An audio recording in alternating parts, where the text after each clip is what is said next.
Shalom. So today we're going to be talking about offerings to the heavens, right? So we're going to get into the feast days. Now, when we talk about feast days, right? The weekly Sabbaths are also part of the feast days are the Moedim, right? But we're not dealing with the weekly Sabbaths now. We're dealing with the annual feast days. So like the Passover, the unleavened bread, the harvest, trumpets, atonement, tabernacle, lights, and Purim, right? Now we're going to talk about different aspects of this video. The first one we will be dealing with is the offerings to the heavens. Next, we will be talking about the four directions of heaven. Then we will be talking about the Roman cross of Christianity and its power or resistance against evil. And we will be talking about modern witchcraft and the goddess of heaven. But before we get into all of that, let's talk a little bit about sin offering. Why are we talking about sin offering? Is because we know that the Hebrew kingdom today is divided in, let me come to this side, is divided in two groups: Old Testament only, New Testament only, right? So we're not dealing with Christians on this topic, right? So the Hebrew kingdom is divided into Old Testament, New Testament. So Old Testament can come down into, there are some people who only believe in the first five books, some believe in the five books and also the other prophets. And now I'm hearing that there some people do not pass Noah, right? Now all of those would be what we say Old Testament. Then we'd have people who believe in both the Old Testament and the New Testament. But the problem is that you have the ones who believe in the Old Testament only speak against others as if they're following the Roman or the Greco-Roman ways and so forth, right? But what I've come to understand is both are using the Roman concept. They're reading the Bible with a Roman concept, a Western concept, everything that they perceive, right? Why do I say this? Say, for example, New Testament people believe that the death of the Messiah abolishes everything under what they call the sacrificial law, right? So I can understand their excuse to not sacrifice anymore. But you'll find Old Testament disciples of Moses, right, who believe in the first five books of Moses, but they still do not perform the rituals given to Moses in the first five books. Now that's problematic because if you are a disciple of Moses and it's written in the law of Moses that you should do these things, why aren't you performing them? The typical answer is we don't have a temple or all of these excuses, right? The question is, when did Israelites start offering sacrifices? Was it when Solomon built the temple, or were we always offering sacrifices, performing rituals before there was a temple? The Most High said, make an altar of earth or stone, as long as you don't, carve the stones into shape to start worshiping the stones, because, we are an idolatrous people, right? Picking up customs from other nations. So as long as you don't do that with the stones and you just have a normal rock, you perform your ritual on, or you make an altar out of earth, right? So that is a poor excuse for a disciple of Moses to not perform it. And even for the people who follow the Messiah and perceive that his death gets rid of sacrificial law. But even he himself, after he cleansed the leper, he told him, go and bring two turtle doves to the priest. Why would he bring two turtle doves? So the point is, not all sacrificial offerings are offerings for sins. And we need to distinguish that, right?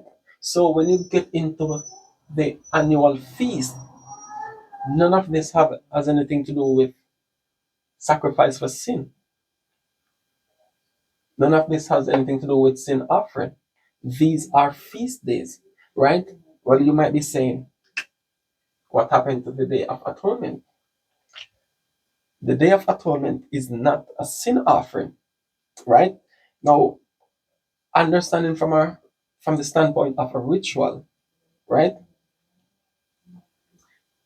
The atonement, what was the purpose of the blood and the mercy seat? Well, when you're performing ritual, you're invoking the spirit or the presence of the Most High, right? The purpose of the blood was to cleanse the area for the presence of the Most High. It was not for the sin.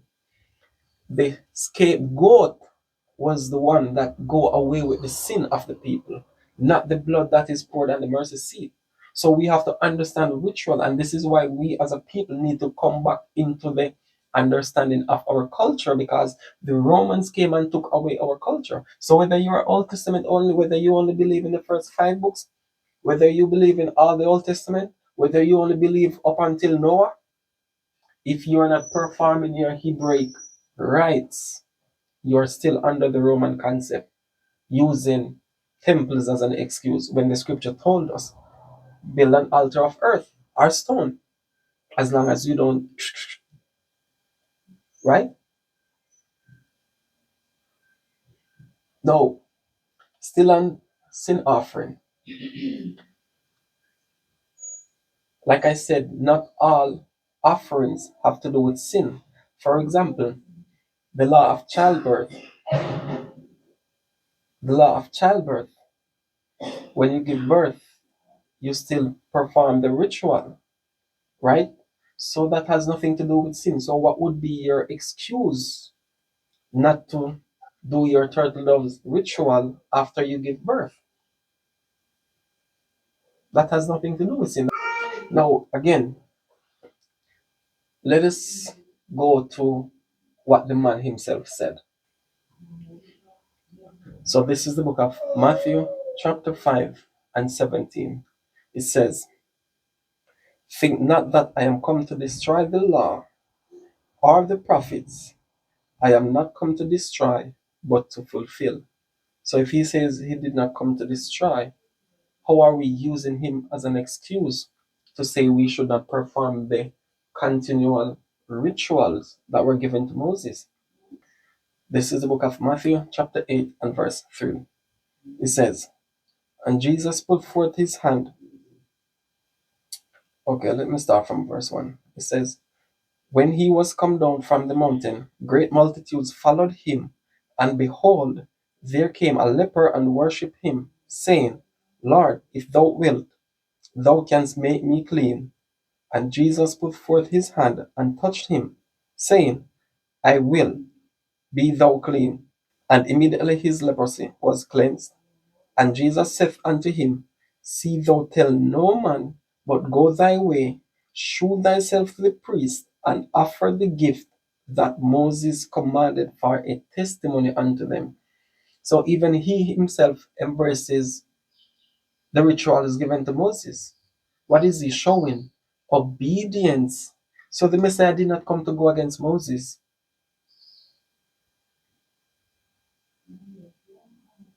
So again, where did we get that concept that he replaced everything pertaining to blood? That's a Roman concept. Whether you are an Old Testament follower or a New Testament follower, if you don't believe in the rituals given to Moses, that's a Roman concept. The Roman concept kills our ancient culture. Here's another thing. Passover, right? How is this ritual performed according to Moses, right? And how is it performed today according to the Roman concept? What you see people doing is they will buy a piece of lamb or goat to keep the Passover. What part of the ritual says a bone should be broken? Because if you're buying a piece of lamb to keep a Passover, you're not performing the ritual according to Moses. You're performing it according to what you think or feel or what the Romans tell you to do. You cannot keep a Passover without blood.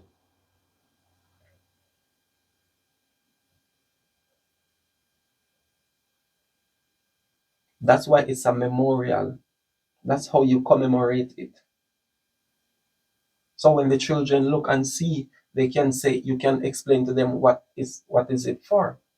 You honor the memory of it. The Most High said, if the household is too small, you can get your neighbors so you can share it. Why would he say that?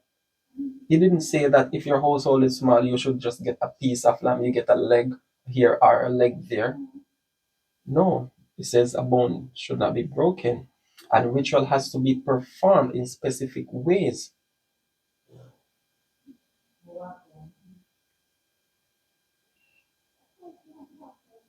right? So I just wanted to clear that up with the regarding the misconception of sin offerings.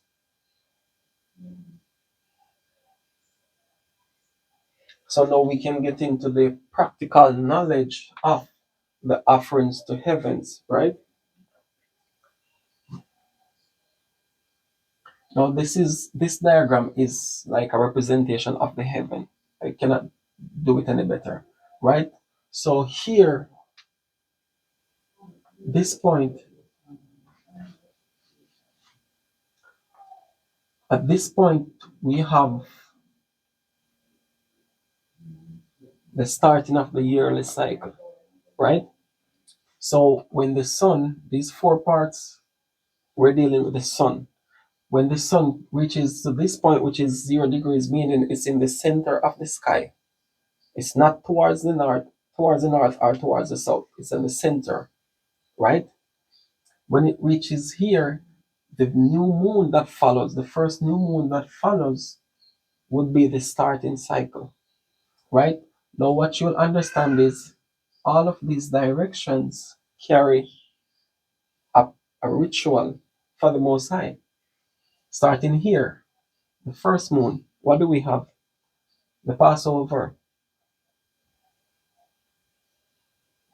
We have the Passover. Now, when you go one, two, three, the sun reaches the most northern point, right? Now, the new moon that follows, that's going to be the fourth moon because the starting of the year would be right here. The fourth moon would be right here. There's another feast. There's another feast called the Feast of Harvest.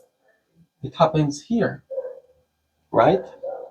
Now, coming all the way down, we have to the seventh feast. This is when the sun crosses again.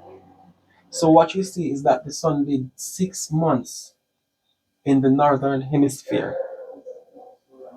6 months. So when it reaches back to this 0 degree, guess what? Another feast. You have the trumpet, the atonement, and you have the tabernacle, equivalent to the Passover, right? So another ritual is performed here. We invoke the Spirit of the Most High, right? According to His appointment. The word feast here is appointment. This is the appointed time. He said, the lights in the firmament for days, nights, seasons, years, right? So this is what we use as the appointment, as he commanded the lights in the firmament. Now, coming around here, you have the eighth month, the ninth month, right? Before you reach to the crossing, the second week of the ninth month, you have feast of lights, right? A lot of people will say, "Oh, this is not written in Leviticus 23, so we're not going to reference it." No, it doesn't work like that.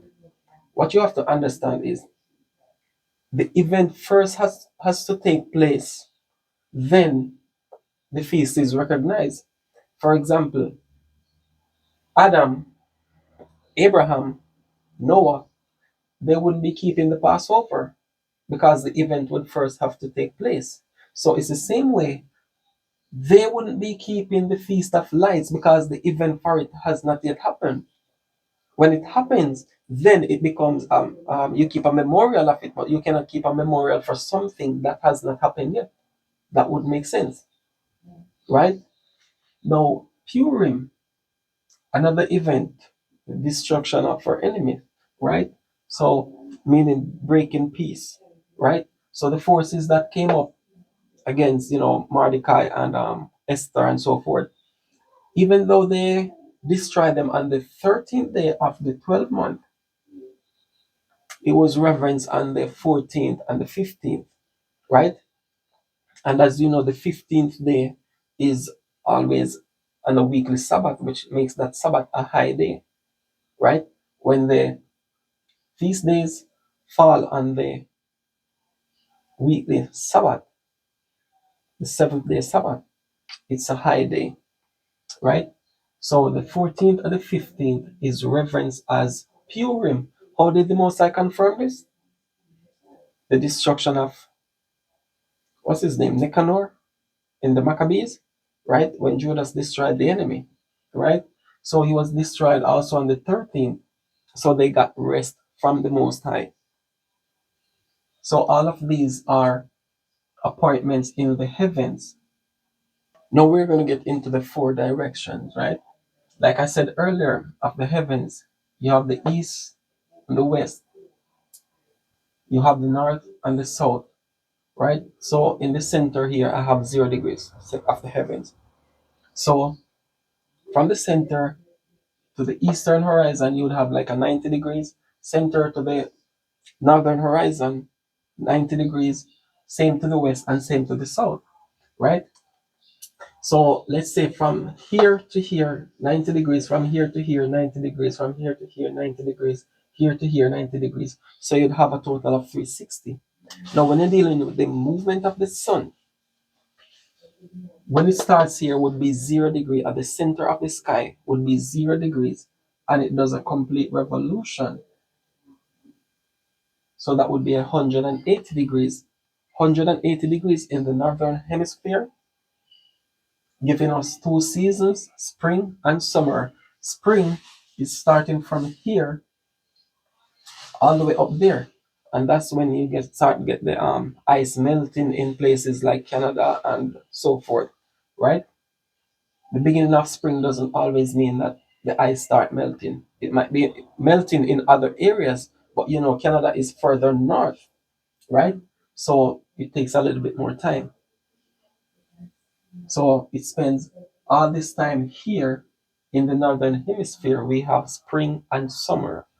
The sun reaches its furthest point, north, right? Then it comes on the flip side, comes back here, 0 degrees in the center.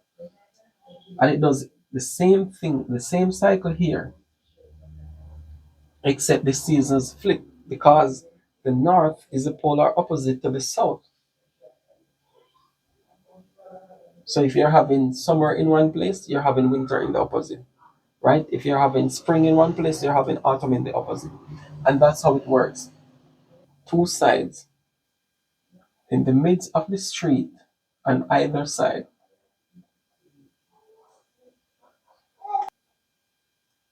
The leaves of the trees were for the healing of the nation.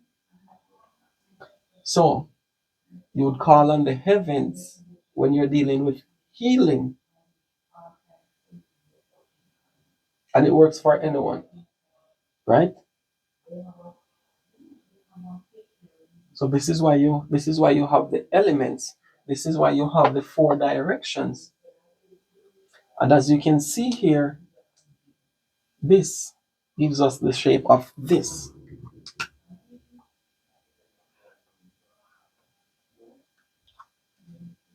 which goes into the next aspect of our session, the Roman cross of Christianity, right? In exorcism and so forth, Christians always use the cross, and then it works, right? Now the question is it the cross and the ideology behind the cross? That works. What is the ideology? What is the Christian's ideology behind the cross?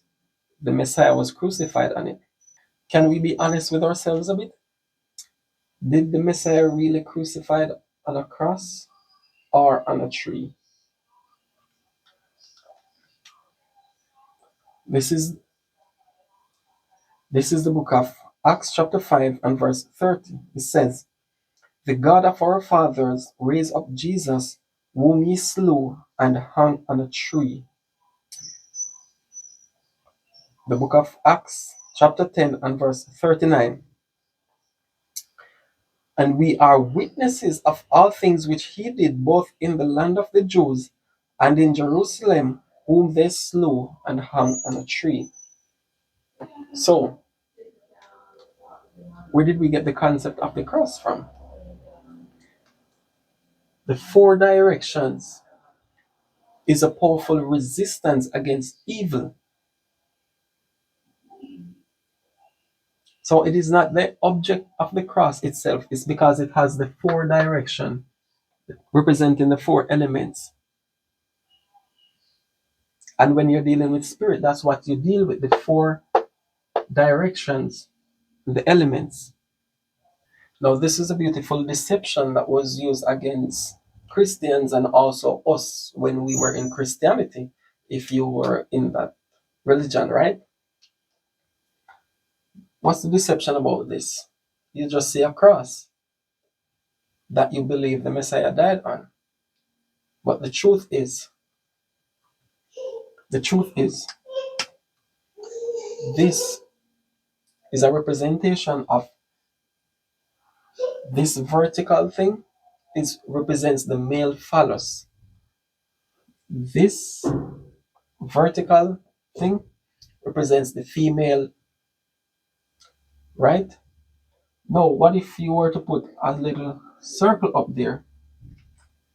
What comes to your mind? Hmm? We don't go that far into history. We don't understand spiritual matters, right? The Romans gave us a new culture. Just your prayers, your fasting, your faith in their cross, regardless of what you think about the cross. Regardless of what you think about the cross, they know why they gave you this. Your intentions may be pure, of course, but does it change the fact that this means what it means? No, it does not change the fact, right? So, this is how witchcraft has been modernized. How do they modernize witchcraft? If they can get us to do the same things in a different way or under the guise of the Messiah or something that represents or symbolic to him, then we now do what? We're doing the same thing that they have always been doing. So it's still going to be the goddess or the queen of heaven and her many forms of manifestation.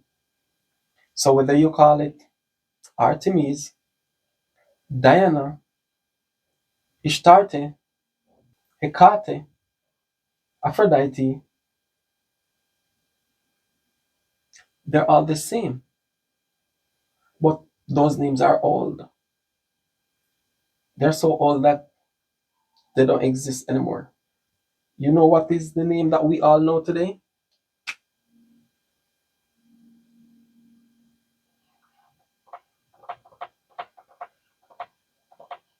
Venus.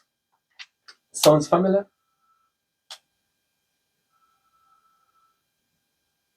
So the same thing you call Ishtar or Easter is the same thing you call today Venus.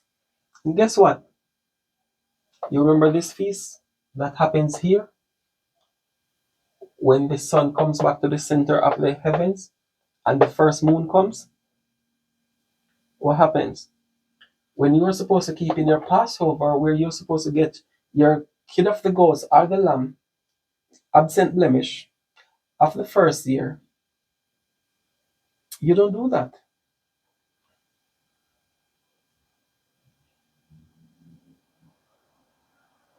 You're running down the eggs, bunnies, and all of that. What do you think eggs symbolize? When you think of eggs, for example, when the woman sees her cycle and then the eggs change over, it's a symbol of what? Fertility. So if you have sex in that time, the eggs are going to be fertile. It's going to fertile the egg. The sperm is going to fertile the egg. So it's the same thing. It's just the God of heaven in her many forms. The Easter that most of us reverence instead of Passover, especially more in the Christian culture than the Hebrews, because Hebrews usually understand this, right? So you see, we're doing the same, what we would call pagan worshiping, but under the name of Christianity. But who is going to question them? Who is going to speak against them? The scripture says, let's go to Psalms, the book of Psalms 94, and verse 16. It says, who will rise up for me against the evildoers, or who will stand up for me against the workers of iniquity? Verse 20. Shall the throne of iniquity have fellowship with thee, which frameth mischief by law? Which frameth mischief by law? Which put in Easter and take out Passover according to the laws of this society? What fellowship do they have with us?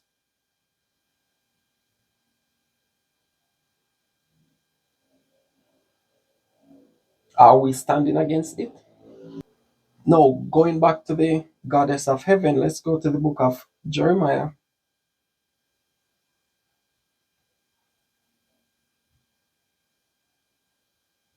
chapter 7, and verse 18.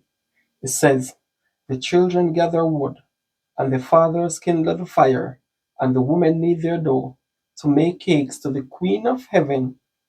Queen of Heaven, Goddess of Heaven is the same thing. And to pour out drink offerings unto other gods, that they may provoke me to anger. Same book of Jeremiah, chapter 44, and verse 17.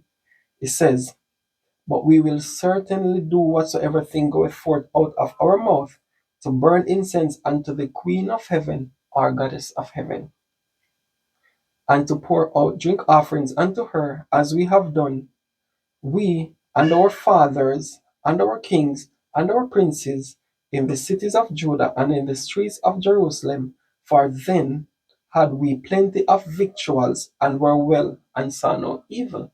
Because guess what? The goddess of abundance. This is why it's in the spring, the waters from heaven, right? The blessings, wisdom. But since we left off to burn incense to the Queen of Heaven and to pour out our drink offerings unto her, we have wanted all things lack,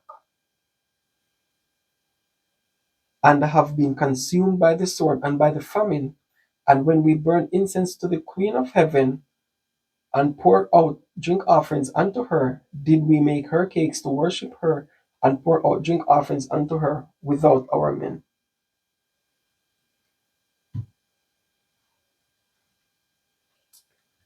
So you see, it's all talking about Venus. So what they called Ishtar or Easter back then, today is called Venus. It so happened that that's the goddess over Friday, right? The day that they gave before Sabbath and their calendar. So on Friday you go get intoxicated, you get all, all these type of energies, and then tomorrow you'll be holy. Goddess of love. All the clubs are open on a Friday. This is when people go out to shop to do all these things. You bump into people, you stumble over a beautiful woman or a beautiful man or whatever it is.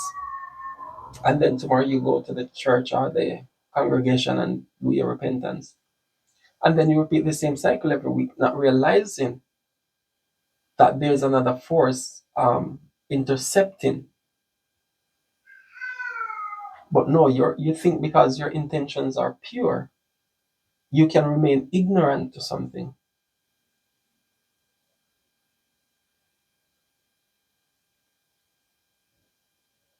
So you don't want to perform the rituals given to Moses because somebody told you that that is done away with.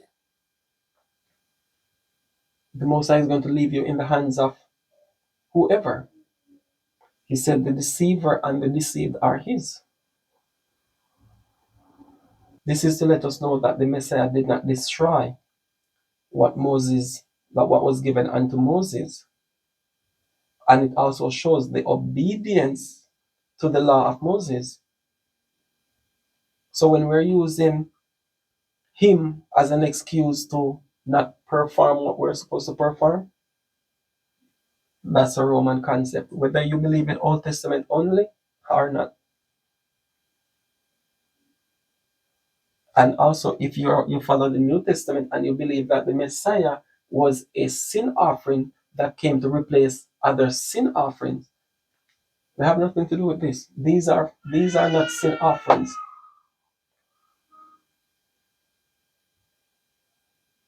These are appointments in the heavens.